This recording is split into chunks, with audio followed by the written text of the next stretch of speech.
Good afternoon and welcome to our webinar, Has Snow Blown Your Budget?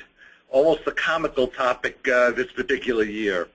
My name is Jules Frankel. I'm a shareholder with Wilkin Guttenplan. I'll be moderating the discussion today. And with us we have two speakers. We have Jason Sponzilli of Sponzilli Landscape Group. Sponzilli Landscape Group has over 4 decades of landscaping and snow experience. And Jason is a vice president at Sponzilli Landscape Group, and Carol Koransky, who's a senior manager at Wilkin Guttenplan, and Carol has been with our firm more than 2 decades. First, some housekeeping rules.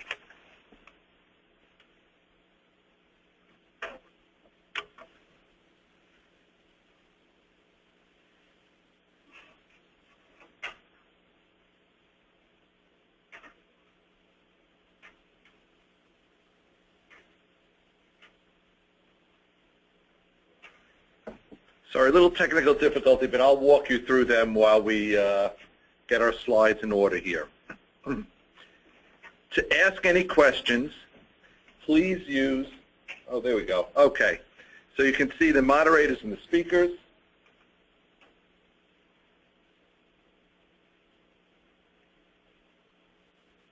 And here we go with the housekeeping rules. To ask any questions, please use the question pane in the GoToWebinar dashboard on your screen. We are going to leave more time than we've left in prior webinars to try and get to as many questions as we can. This webinar is being recorded and will be uploaded onto our website, www.wgcpas.com. And after the webinar, we'll be sending a survey. We would greatly, greatly appreciate it if you would complete it and return it to us. Your feedback is very valuable, and we take it seriously. So an overview of today's webinar. Basically, the webinar today is going to be in 3 sections. Section 1 is going to be snow from the contractor's perspective.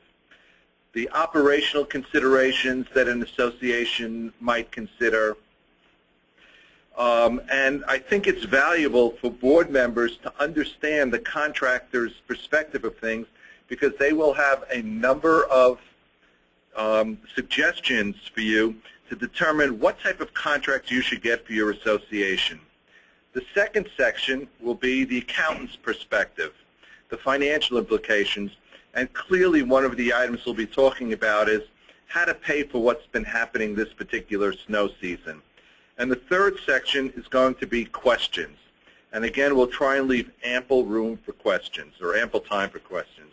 So we're going to start with the contractor's perspective, and I give you Jason to provide us with that. Well, thank you, and good afternoon to everyone. I just wanted to say thank you to Jules and to Carol and Wilkin and Guttenplan for having me. I'm looking forward to a great webinar today, and hope provide you all with a lot of important information. As a contractor doing snow services for, as Jules mentioned, for 4 decades, our firm has seen a lot of how to do properties and what information we can provide to property managers and boards to make a better understanding of snow services in general.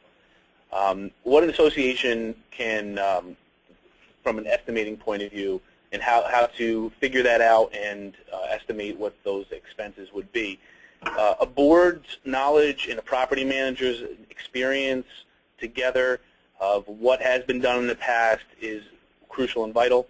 The two together play a big role in understanding that and setting realistic expectations or specifications for the contractor who's going to be doing work. What we recommend going into a new site for the first time bidding is we'd like to know what the board and the association has done in the past. You as board members and property managers have a good idea of what types of trucks and equipment has been used in the past. Provide that within your specifications. I feel that that's very helpful. Understand and provide a site map of your community showing and indicating hot spots, things that are really relevant to your association and to your property that are different than the norm, such as if you have drainage issues or where to pile snow and stage snow for years like we're having currently, where we've run out of room for staging snow, to have that discussion at the beginning of a year will help you in planning for the future and where to stage equipment as well. And then hiring a snow professional. Well, we recommend that when we go into a site for the first time after the interview process and we're hired, we'd like to walk the site with our board members or our property manager, get a good feel for the association and know what's going on there. Also, a contractor should have, in my opinion, a minimum of 5 years experience of doing condo and townhome work, and should also belong to a trade association where they can get continued education and training on the latest and greatest techniques in snow removal. Some of the options for your budgeting purposes on how to develop a contract that's really suited for your association vary, from variable pricing, which we consider to be per inch or per hour, and then fixed pricing. Fixed pricing would be more of a lump sum contract. Maybe some of you are familiar with that. We'll talk briefly about the fixed pricing scenario. You are able to adjust in the minimums and the maximums of snowfall that you have experienced in the past. For instance, you may only be in an area where you've received 30 inches of snow on average over the last 5-10 years. Well, there's an opportunity to have a conversation with or set the specification to be at 30 or 35. Or you can increase that from year to year to be able to determine what kind of money you're going to be spending year to year. There's also reimbursements that you can discuss, or you could set in place that after, for a limited amount of snowfall in a given year, you can work credits back in for what you're paying for that contract. And at times, if you want to do landscape-related upgrades, it's a great opportunity for you to apply reimbursement money towards landscape services. And then certainly payment terms. If you're doing a fixed contract, you can look at extending the payment terms out as far as you and the contractor are willing to go. 3 months, 5 months. We have some contracts where we're doing year-round services for them, so it's a 12-month cycle of payments. It works to everybody's benefit. And then historical snowfall averages for your town is a great way to understand and develop a good lump sum contract.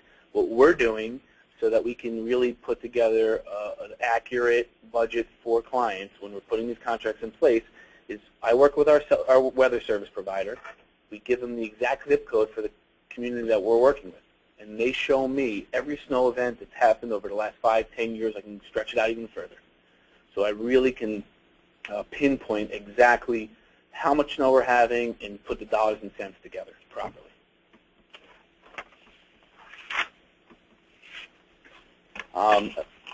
The fixed pricing pros are low probability of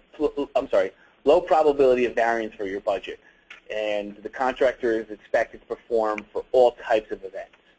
So you know what you're spending on the whole within that contract, and that contractor will be there typically without interruption for any type of snow event. If it's just a dusting to an inch or 10 inches, you know that they're going to be there. And then again, the reimbursement for the minimum snow. Identifiable maximum snow accumulation thresholds, which I just alluded to a little earlier. And then I've experienced that there is minimal property management involvement in this situation when you're doing this type of contract, which is nice, I think, across the board for everybody. And then naturally the con is that there's a guaranteed monetary investment. If you don't have a credit coming back to you, then you're going to be outlaying that money to your service provider year in, year out. But what I've seen on the whole is if you're doing averages of 3 years on contracts, it generally blends and works out to everybody's advantage. Again, and this is the monthly installments, which could be staged over different months.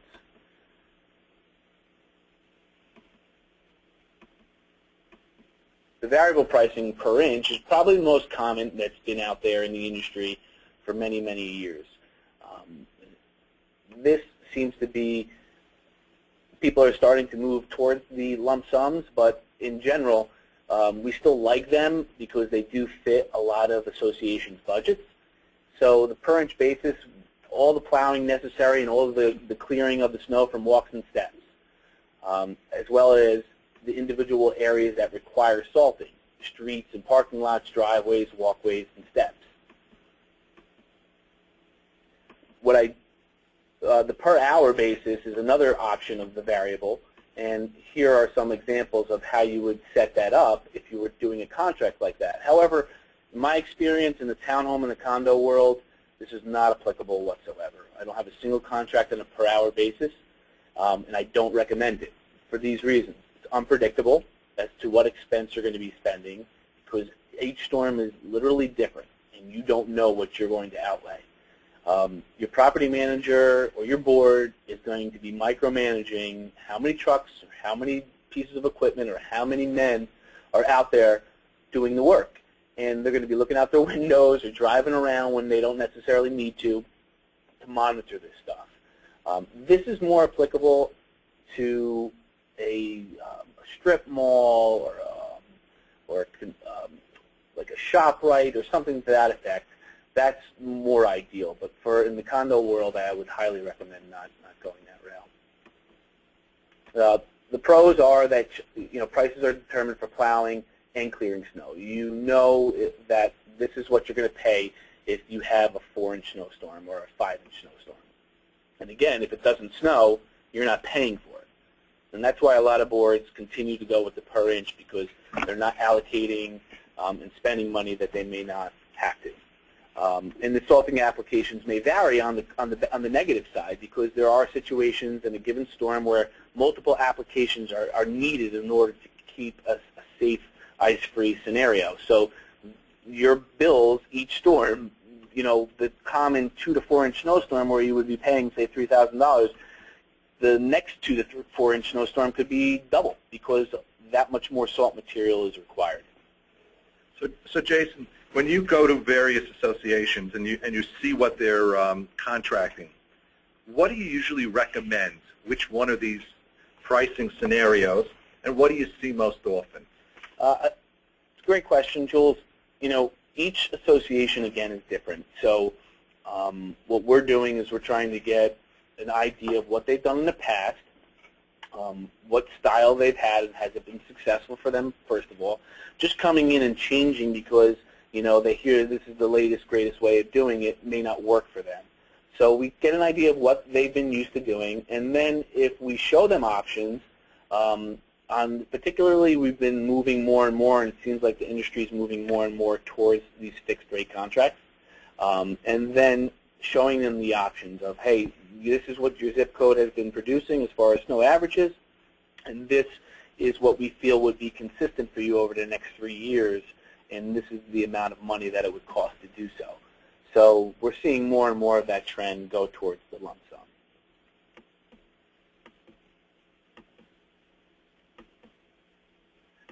The different levels or types of service.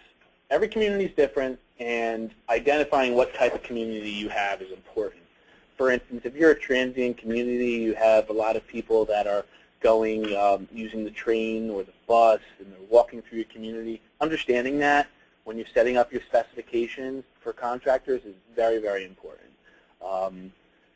If you're in an active adult community or the opposite, you want to know that so that you can have those conversations with the members of your community when snow services are being performed, and at the same time, what specifications you need to set up.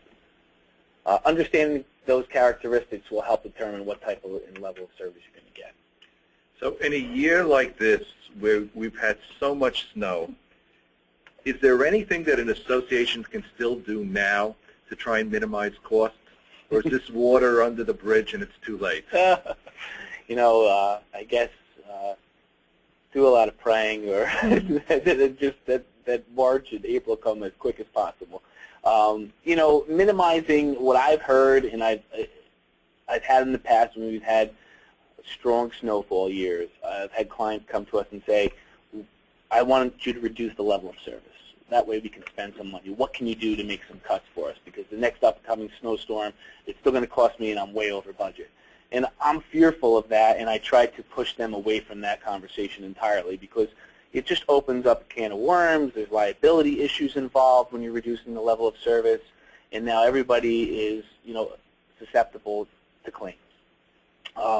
But there's also the idea of insurance that could be purchased from the association side, where they can work with an insurance broker to provide some coverage for excessive snowfall years like we're having now, so that you can insulate yourself and get reimbursed money.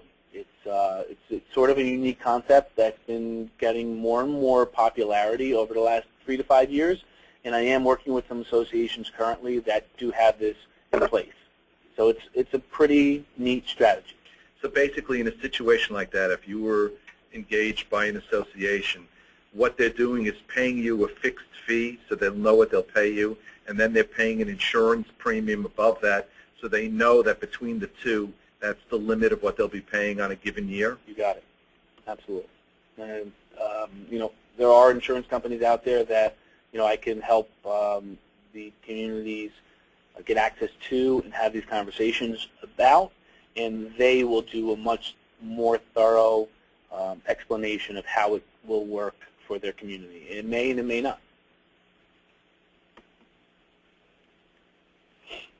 When should a snow contractor come in to clear the roads is, I always recommend, and my attorneys that I've worked with over the years have said, Jason, you need to establish triggers with your communities. You need to say when you are starting and when you're not starting. For instance, if plowable snow, in my opinion, ranges from an inch and above. And if you're a community that has a lot of hills, you want that contractor on site clearing that snow off with plows immediately. So set a reasonable trigger, and that then trigger will allow you to better gauge what type of pricing you're going to get. Plow versus salt. Under an inch, you can get away with salting a community. There are times, depending on how much moisture there is, will the salt actually work and activate, but understanding what the trigger again is very helpful. So when you have one of these variable contracts where you're doing this based upon inch, and let's talk about the salt shortage that everybody's talking about now. How do you handle that, and do you know whether contractors are passing on the increased cost of salt to their communities? Yeah, right now this is something we have yet to experience in all our years of having a shortage of this material. And we wish that we had gotten wind of this coming down the pipe a lot sooner than we did, but everybody got hit with it in the 11th and a half hour, and we're all running around trying to figure out ways to get salt material. So we are in a position now where we have material available, and ports are just starting to open back up. But for the last 4 weeks plus, we've been in a rock salt shortage, and we've been in a calcium bag salt shortage. So, we've been in a position where we've had to come up with solutions and add certain types of material to our salt stock in order to extend the life of that. And that may cause some issues, too, for the communities as well, as far as cleaning up and things like that. So the shortage has been something that's unique. In the passing on of fees right now, no, we haven't passed those fees, those additional costs on to our clients because it's so brand new. But I will tell you this, what it would cost me for a ton of rock salt delivered has more than doubled. Wow. That's my end, that increase. So will it be passed on to the client? No, and if we don't have any more snow, it won't. But my fear is going into next year with the demand being so high and the supply being so low that I would expect prices to jump up. Sure. Some long-term strategies. I always recommend an association put the snow liaison in place. Somebody that's familiar with the community, that's board representative or manager representative, and knows what's going on, and then communicate with the contractor if necessary. Certified snow totals, you as the association or the management company should subscribe and pay the fee for the ones that are accredited, legitimate, that are out there. They're excellent, and they provide good totals. If you do not have your town listed on the snow report, pick up the phone and call them and get them to add it so that you haven't, you shouldn't be using the neighboring town's snow total for your town. You should get your town in there. Jules just asked me some questions on the shortage of salt, which we just covered, and not too much to minimize. Not too much to minimize this year, unfortunately. Some planning for the future, video surveillance systems we've been inputting into some of our associations and complexes just to allow us to better see what's going on the property and manage, these squalls that come through if it's relevant and we need to be there. Great new state-of-the-art equipment that's out there for us to help clear snow faster and more efficiently. You should also consider on-site storage containers and salt bins if you can do that. And that's a conversation you may want to have with your contractor in the future. Where we have these shortages, that's one way to mitigate the issue is to maybe purchase that salt material from your contractor for this given year so that you do have some reserves in case you do get to a situation like this, especially if you're a larger site and you have an area for that storage. And then communication to the residents. I work with a client for 11 plus years now at a Wayne. It's Brittany Chase Condominium Association, and they're probably our top client. And the manager is very, very good at communicating to the residents. I wish all associations would adopt his philosophy, because he literally sends out resident alerts prior to large storms or medium-sized storms, letting them know what the type of storm is coming, similar to what the weather channels are doing. He's sending out email alerts. During the storm, he's letting them know what's going on as far as our progress. If there are cars that are parked overnight that shouldn't be on the main roads, he's getting notices put on their windows so that they can get these people off the streets. There's over 100 plus driveways. There's 11 or 12 condominium buildings with parking spaces, a clubhouse. It's a really, really challenging site, and we're able to do good work there and keep everyone happy because of his communication with the residents. So staying with communication, when you deal with an association, how do you set expectations?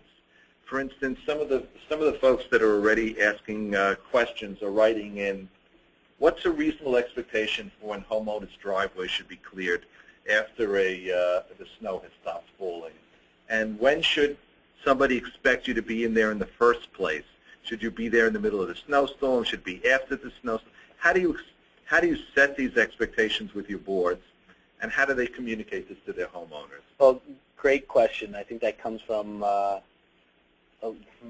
Murray. Okay. Well, the expectation should be every year what we're doing with our clients is we're sending out a notice. The property manager takes that information that we put together with them that's pertinent to their site, and it gets sent out to the members. And they're hopefully going to read through this so they understand when we're coming, what we're doing, when their driveway is going to be cleaned, whether or not we're going to be cleaning their sidewalks at 3 a.m. in the morning. Sometimes that's necessary because if we need to have the property open by 7, 8 o'clock in the morning, we're going to be blowing snow off the sidewalks. And unfortunately, it's going to wake some people up. But those are the expectations that you need to have with the members of the community. And you can do that by holding an open forum at an annual meeting or just prior to the snow season. Get as many of the residents out there to your clubhouse or somewhere, and we will come in as the contractor and encourage your contractors to get there and tell the community what they do and answer all these questions. Are these types of expectations included in your contracts? We do. We explain exactly what we're going to do, when we're going to come, when we're going to clean driveways, and typically how long it's going to take us to do a site. Every site's different, and every storm is different, but we do our best to explain to them so that they know what the board knows and the management company knows, and then that information needs to be trickled down to the resident.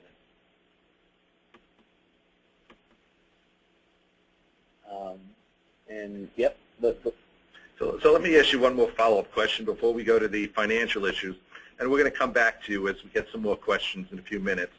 But what thoughts do you have about snow contractors damaging property, whether it's association property or whether it's individuals' property like a parked car or whatever? Sure. Obviously, in a year like this, you're going to have damage to a property, minor to major.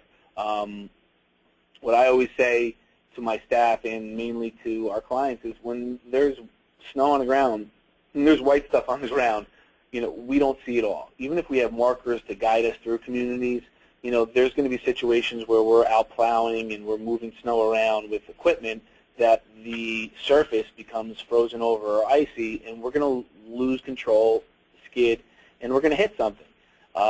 We're not trying to do that intentionally, but it does happen. And if we're working on a season like this where we've been out there hours after hours, days after days, those damages do pop up.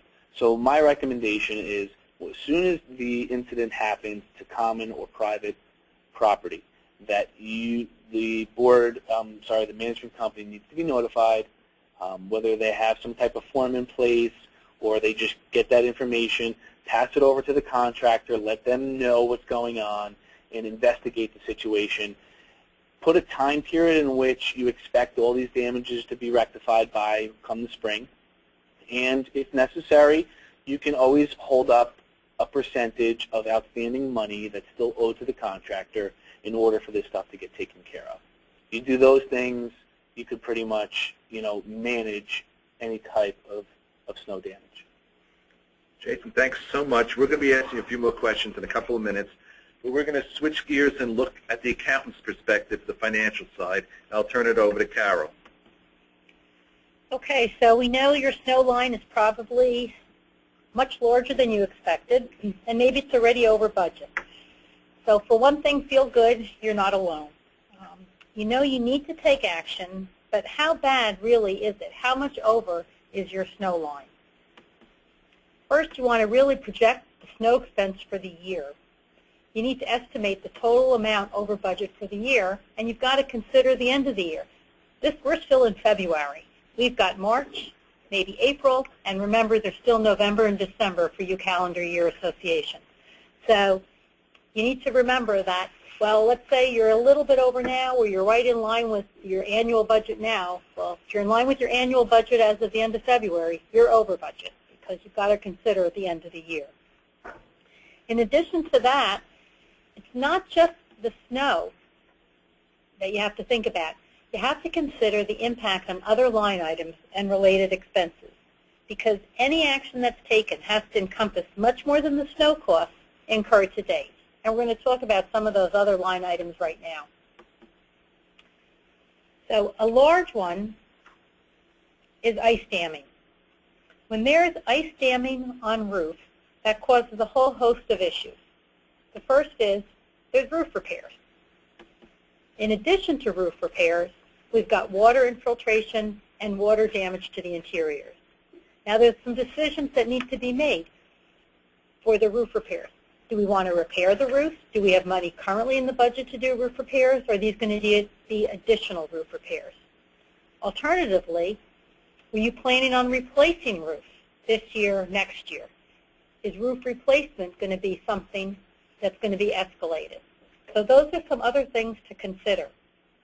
In terms of the water infiltration, you need to think about there's damage to interior units. There could be damage to common hallways. And what part is the association's responsibility when there's water infiltration?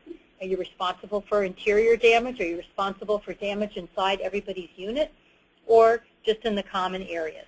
So these are all things that you're going to need to consider because they could have a significant impact on those line items. The next line item to consider is the effect on roadways. Well, snow plowing and sanding is very hard on the roads.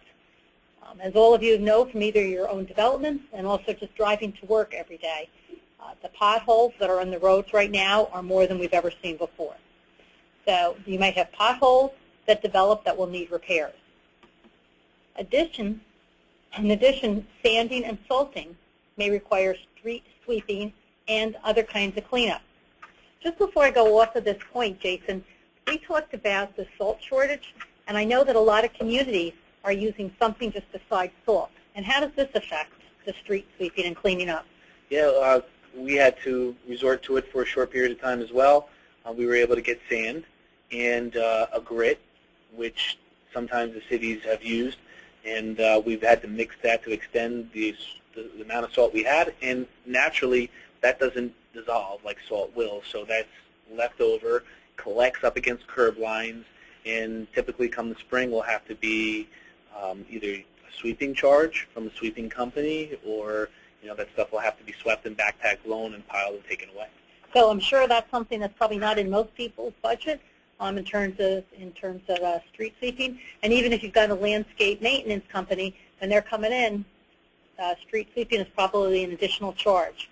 So that's another line item component to think about in terms of how over budget you really are. The next line item in your budget to really think about is landscaping. Well, you might have tree and shrub damage due to heavy snowfall and higher spring cleanup costs. You might have had new plantings that could be damaged. Now, some plantings may be covered by insurance, but if not, those plantings that you just did last fall may end up having to be replaced. Plowing could have caused some damage to the landscaping, and it may be costs that are covered by the snow contractor, or it may be costs that are not. So you're going to need to think about your landscaping costs, and really the landscaping costs could be happen in 2014, or maybe even go into 2015. If things aren't really cleaned up by the spring, you might have to do more landscaping even next year in 2015. So landscaping is a big issue to think about in terms of where you stand in your line item. The last item to think about is salaries and overtime. Now, if you use your own employees to help shovel and clear snow, there could be an impact on overtime salaries. So you've got increased, not only salaries are going to be higher, payroll taxes will be higher. If there are your own employees, then higher salaries will cause higher worker comp insurance. There's a lot of things that are going to fall into place that also are going to increase. So these are all things to consider. So we caution you when you're thinking about, okay, how over am I? You can't look at one line. You've got to look at all of the lines. So the picture you've painted, Carol, does not bring tears of joy to my eyes so far. It looks like a lot of expenses. Absolutely. So one of the questions I have is there an underlying philosophy that boards ought to be thinking about when figuring out how to deal with this thing and who should pay for it? Absolutely. There's a lot of theories on this. Unfortunately, it does have to be paid for, and it's a hard decision that has to be made. And the question is, who's paying for it? Is it going to be paid out of your savings account? You have money that you saved, or you have a surplus from prior years. Should you use that up? Should you say, oh, you know what, we're over budget and our delinquencies are high, forget it. We're just not going to think about it now. We'll deal with it next year and raise fees next year.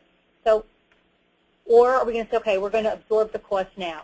The question is, who's paying for the service? Should past owners pay for the service, the surplus? Should people that are living there now that actually benefited from the streets being plowed, from their driveways being shoveled, should they pay for it? Or should we just kick the can down the road and not worry about it until we're in a deficit? So that's a board's philosophy to decide who should pay for it. Or, go ahead. Do you think there are any parallels between this and somebody living in a single-family home? Absolutely. Our philosophy is, if you benefited from it, you need to pay for it. If you lived in a single-family home and there was snow on your driveway, you'd have to shovel it today. And if you wanted to hire a snow contractor, you'd have to pay for it today. You couldn't kick it to the person that owns your home next year or the person that sold the house to you. So really, our philosophy, and we feel it's a pretty financial, prudent philosophy, is that whoever benefited from it should pay for the cost of the snow clearing. So that might be our philosophy, and every board might not buy into it. That's true. And so what are some of the options of paying for it for boards to consider? Okay. So let's say you want to use monies that have been earned in the past. All right. And what are those monies that were earned in the past? Maybe you have working capital funds. Maybe you can use some of that. Some documents are restricted as to what you can use working capital funds for. So before you use up all those funds, you need to make sure that you're able to use it. Some just have a large surplus in their operating fund. They've just been very conservative and fiscally very conservative, and they said, okay, we want to keep a surplus each year, we just don't know. Well, maybe you want to use some of that surplus. If you do that, there's some pros and cons to doing that. One pro is, okay, there's no special assessment or increased fees. You had money left over, and you're going to use that. The disadvantage of doing that, or the con that we see, is those that benefit from the snow removal aren't necessarily those that are paying for the snow removal. And you might reduce your working capital or your surplus below a comfortable cushion. We always recommend that you keep some money and keep some fund balance to carry over year to year for any type of contingency. Okay, so that's one school of thought, is using monies that you've accumulated, if you happen to have those monies. So let's say you don't have it. Is there any money in your current budget that you can use? Let's say if your budget is not excessively lean, there might be room in the current budget. Is there a contingency line item in the budget that has not yet been used? Well, remember, though, if you use up that contingency line item now, there's no buffer for the rest of the year. And once again, remember, this is only February. You still have, if you're a calendar year association, you still have 10 months to go. Is there another item in your budget that was like a wish list item? Maybe there was some landscaping improvements that, well, you thought, okay, maybe that would be nice to have, but you don't need to have them. Perhaps you can use that line item. So you want to look at your actual to budget variances on other line items. I know that's difficult to do at this point since it's only February, but there could be some thoughts that you can put forward to think about where you're going to stand for the year. So the pro of doing that, again, is there's no extra fees. Now the current owners who are benefiting from the snow clearing are the ones that are paying for it within the current year. The cons are, if you're using other funds from other line items, you may have to cut back or reduce other services that members want or expect. So you need to think about that. If you've been promoting and telling everybody, well, our fees went up this year because we're going to do a wonderful beautification project by the pool, and now you're going to use those funds, you need to think about what that impact that's going to have on the members. Now, if you're able to use current funds, we recommend you pretty much modify your budget and at least reissue it for the board's perspective so that you can know what your new budget line items are for each category, and you can help monitor to make sure that these new budgeted line items are not exceeded. So if you're using landscape improvements, you want to update your budget, reduce the landscaping improvement line, so now you can monitor to your actual against the new line item. Okay, well, let's say your budget has no cushion in it. Let's say you have a lean budget, which I think that's probably more applicable to most of the associations. What about having a special assessment? Well, to have a special assessment, you want to think about this and make sure that the special assessment that you do is adequate to make up for the entire year. You don't want to go back in November and December for more money. So again, all of those other line items that I talked about, you want to think about those. You want to think about the snow cost and all the other line items and come together with one number from now through the end of the year. You don't want to assess for snow now and then assess for snow again in November or December. We recommend you do it soon while the snow is still fresh in the homeowner's mind. You certainly don't want to do wait and put it off and then August while everybody's sitting at the pool and complaining about the heat. You don't want to then say, oh, remember that snow way back then? That's not the time to sell a snow assessment. The time to do it is sooner rather than later, and if you can get it in the next month or so, that's the time to do it. And you want to communicate this to unit owners as soon as possible. Again, the pros of doing this are that those that benefit pay. Those people that had their driveway shoveled, their street plowed, they're going to pay for that benefit. And you don't take away from any other line items or services that were planned for, that the homeowners expected, and that the board had planned to do. Of course, the con for that is that there's an additional assessment, and there's an additional cost to the unit owners. So we're sitting here on the cusp of March. Yes. What would you tell the board to do right now? When should they special assess? How much time should they give folks to pay? What's your advice to them? Well, you want to special assess sooner rather than later. You want to assess, it's probably too late for March 1st. April 1st is a great time to assess. Get the communication out in March, let them know it's going to start April 1st. When, we talked about how much to assess for, what's the payment term? Ideally, you want to have it all paid back within the fiscal year, within the calendar year. The sooner the payback comes in, the better, because the snow contractor needs to be paid, and unless you have some kind of agreement with them, that money is going out now. So you need to assess in a shorter period of time so the money comes in, within the next few months. Ideally, within the fiscal year is the best plan. Can this philosophy also be used for non-calendar year ends? Well, absolutely. If you're, let's say, a June year end, it might be difficult to have it assessed by the end of June, so then it just extends a little bit after that. The main thought and the main idea to go with is that you want to assess sooner than later. You want to make sure that the assessment's enough to cover through the end of the year, and you want the payment in as short a term possible. You know your association, and you know what other costs and other assessments they have right now, so within the shortest time period is the best.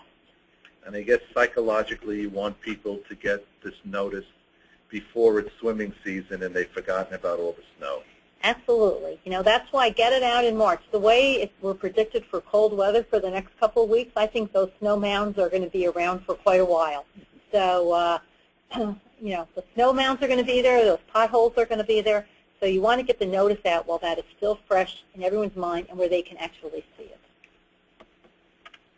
The next option, which, in our mind is not the best option, is that use monies to be assessed in the future and pay for it next year. All right, we're going to use up our surplus now. We'll just raise maintenance fees next year.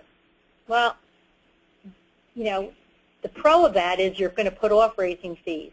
But the negative side, the con of that, is those who are benefiting from it are not paying from it, and future owners are paying for this cost. Again, because unfortunately none of us have a crystal ball, we have no idea what next year will bring. And if we put off paying for snow until next year and raise fees next year, well, we could be in the same situation next year. We could have blizzards next year. We could have a hurricane. Who knows?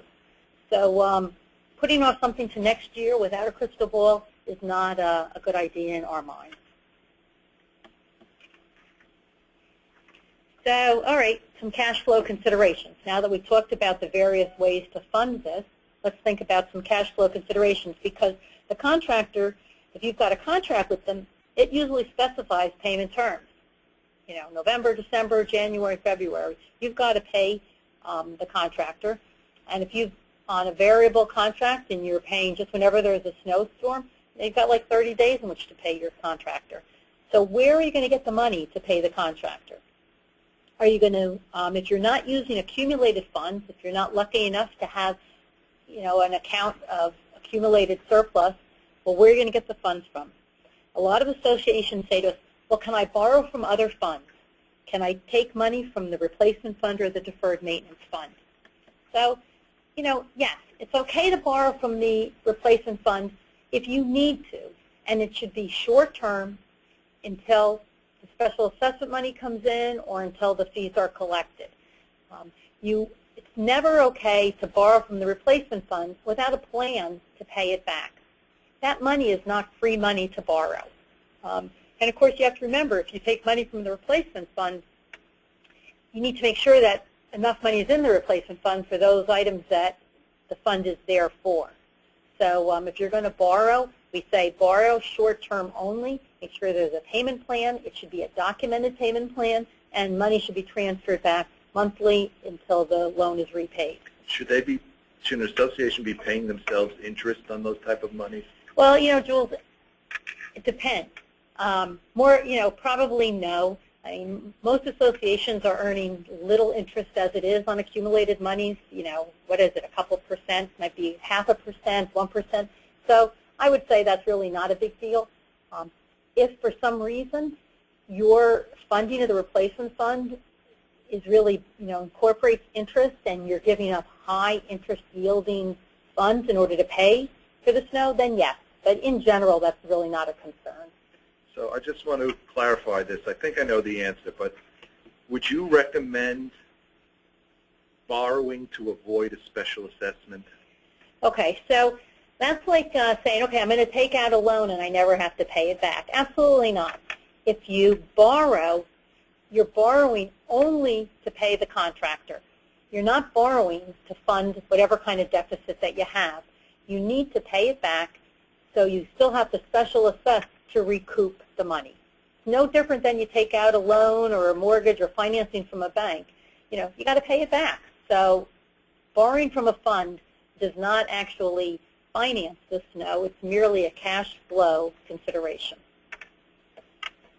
Some other things to consider. Just, you know, any decision made today needs to take into account knowledge about the overall financial plan. We talked about if you have a surplus, maybe you could use the surplus to pay for some of the snow clearing costs. Well, if that surplus has already been earmarked for something else, you can't do that. You can't take from another line item if you've already committed to that project. So let's say you had a wish list of landscaping, but 2 weeks ago you just contracted with a binding contract with a landscaper, and you're committed to those other funds. So you need to make sure that if you're going to take from another line item, that money is able to be used and it doesn't have other plans. Our philosophy about estimates: be conservative. Don't underestimate, or you're going to end up with another assessment later on. Some future planning, some of these things I know Jason's already talked about, so I'll go through this quickly. Just the fixed price snow contract, which Jason has gone into detail on, snow insurance, which he mentioned, and the last, you just want to think about that if you've utilized a surplus carryover or working capital for this and you've depleted it, you need to take steps to rebuild it. And that should be factored into future year's budgets. So if you used up savings in future year's budgets, you want to put in a line item to accumulate those funds. Great. So let's take some of the questions that came in. And what I'm going to start with Jason. Jason, what is refreezing and why do I care about it? Well, so a refreeze situation occurs where you may have snow melt, and that's coming off of piles of snow or possibly coming off of gutters that are leading out into whether it be sidewalks or driveway areas, parking lots. And during the day when the sun is out, it's helping to melt that snow. If the temperatures rise above freezing, it will melt. At night, it's going to drop below freezing, and then all that material, all that water that's on the ground will refreeze, likely. Ground temperature for the pavement and concrete is going to be below it as well, so the combination of the two causes refreeze, typically a black ice situation. And black ice is probably one of the leading areas of slip and fall claims that occur, that I see. So understanding where refreeze will occur on your site is crucial to avoiding slip and fall claims from residents or from guests that come to your property. So, Carol, before you were talking about taking from one line item versus another if you have some money that's left over, and you mentioned the, recasting the budget for the board. Do you think there's an obligation to share that recasted budget with the other homeowners to let them know what's going on? You know, it's not required, but it's certainly a good thing to do, to let them know. Also, it'll change their expectation in terms of if they had seen an original budget and knew there were certain line items for costs that are not going to be done this year. So it's a good idea to send out. It's not a requirement, but it's certainly a good idea. And it also is just part of that overall communication to the community. The more open communication and the more the unit owners know exactly what's going on, the more willing there is buy-in on how costs are being paid for. So One other item that, when Jason had just mentioned about the slip and falls, That's something that if there's a lot of slip and falls, you have to think about. That could also have an effect on your insurance premiums down the road. So, you think, hey, we don't want slip and falls, and you got to pay for that, and if you don't, you're going to have, possibly bad ratings, and then your insurance costs could go up. So that's something to consider also. Jason, earlier you mentioned to get snow totals for your town, you should call. So somebody asked the question, who do you call or where do you look for the township snow totals? Sure. I've never relied on a particular news channel's information that they throw out there, or even, not to say anything against Rutgers, but anything that's going to be provided for free, in my mind, doesn't tend to be as accurate as something that you are going to pay for. So there are accredited firms that are out there. For instance, a very well-known service provider that we use is Ion Weather, and another one is WeatherWorks. Those two seem to be the most formidable, strongest companies that I've worked with that you can ask them for your zip code or your specific town, and they will provide you with measurements. Interesting. Do you know if some boards do this to check whether the contractor is overcharging them for particular snowfalls? 100%. I encourage it. It's a good relationship builder between the two parties. I do work with certain management companies that have subscribed to these weather services themselves. They're paying the fee, and it's a way to double check what is coming in from the contractor. I swear to you all that I had this conversation just last week with one of my clients that I was very shocked to even have the conversation, but they said every single snowstorm that we've had this year, they've measured themselves. So I asked the question, well, how did you measure? And they said we had a ruler. Yeah. And I had to laugh. I go, really? Every snowstorm I've had over 20, you have been out there with a ruler measuring the snowfall? Yes, we have. And to our defense, I had to say we signed a contract that stipulates we use these weather services, and you agreed to it. And that's for accuracy purposes. So I think everybody should go about it that way. Don't rely on a ruler. I mean, you didn't give them a yardstick this year, not a ruler. So one of the listeners is asking a question. Highways are using pre-snow ice measures by using brine solution. What is that? Sure. And do you recommend that associations consider that? It's very new in the industry, and the cities and municipalities, it's starting to become more popular. And if you happen to see it, for those that don't know what it looks like, if you see your roadway treated with white lines as you drive maybe to your home, you'll notice that. That's the actual liquid salt brine material that's being applied, and it's a combination of water and these salt products to prevent, one, accumulation up to 2 inches, will help to break it down, and it also provides residual salt that will last after the snowfall once it's scraped and cleared, so it helps to create some breakdown. The only issue is if the weather that we're expecting has a lot of moisture in it, changes over to rain, that salt's going to wash away. So it doesn't get used 100% of the time for every single snowfall. It really needs to be monitored based upon the amount of moisture in the snow. Something that we're using, because we try to do it for a pre-salt application on sites. It helps in that degree. So are there measures, if an association knows that there are certain areas where they suffer from refreezing all the time, is there any kind of treatment or anything that you do in those spots to try and reduce the probability of black ice? Well, typically refreeze is going to be because there's a low area, depressed area. There's some failing nature of that surface. So water is going to go to its lowest point, and thereby you're going to have a refreeze situation. So it's really understanding your property, getting out there and investigating these areas. And if you're going to consistently have an area that's going to refreeze, put up some cones. Mark it off with some caution tape.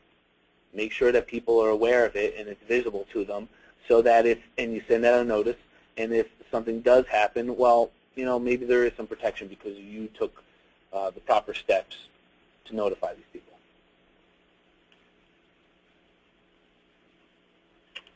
if something's not specified in the contract, such as is it the contractor's job to stage and maybe remove snow and put it off-site and absorb that cost, or how do you deal with that? Sure. I think all these situations, one, come from experience and knowing what site you have. If a tight community, you know, in years like this, you're going to lose parking spaces. You are going to, the snow's going to pile up so far that when you're pushing, here's an issue we've had this year. We've had so many consistent snowfalls.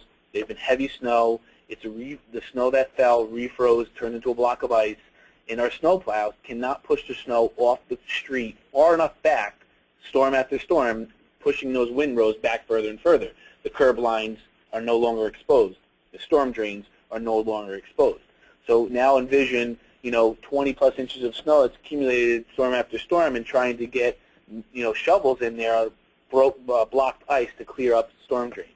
Those are things that, you can't necessarily put into your contract to make sure that the contractor does that. Those are I've always seen as expenses that you're having to pay. But what you do is you get together with your contractor. We need these things to be done. We need to get some spaces open. What's it going to cost? Get an estimate on how many hours and what type of equipment it's going to cost you to do that. Instead of just saying, come and do it, and it's going to, hour to hour, and then you're paying through the nose. So, Carol, let me ask you a financial question. Sure. Somebody is saying they're currently being presented with their financial statements from December 31st, and they're wondering whether this is normal or whether they should get more up-to-date numbers because they have no idea where they stand on snow. Now, I can't tell from this question whether they're talking about the audits or whether they're talking about internally generated financials. But I'm going to assume it's internally financial because audits normally take a little bit longer. Right. So what are your thoughts on that? I would guess they're talking about internally generated also. And you can't make any kind of decision or an educated decision without having current up-to-date information. So you really need to request that at a minimum. You get those February financials. Even if everything is not done, but as best as you can get, especially, you need to make sure that your financials are on an accrual base, which means that you've entered into accounts payable all the bills that you have received. So you want to look at financial statements as of February that are including all bills received, not just bills that have been paid. So that's the only way you can really make an educated decision. You've got to see where you stand as current as possible. So somebody asked earlier whether these slides would be available if somebody wanted to share them with their boards. And absolutely. We have all our slides from our webinars are on our website, which you can see, www.wgcpas.com. On Jason's website, Sponzilli.com, you can have a link to the webinar if you'd like. So whatever, you can certainly feel free to go to our website, but ours will be posted on the website within a few days. Feel free to email either Jason or myself if you need any other additional information. Our contact information is there, our email and phone numbers. So as we've done in the past several webinars, if it's okay with Jason, there are some questions that we just didn't have the time to answer, even though we left more time this time than last. We are going to ask Jason to respond to some of these questions in writing, and we will post them on our website as well, so you can share this webinar with others who might not have been able to view it, and you can also see the answer to some of the questions that have been asked that we haven't answered. We really appreciate you spending the time with us today. Please, please, please respond to the survey that we're going to be sending you so we can get some feedback and continue to improve what we're doing in terms of webinars.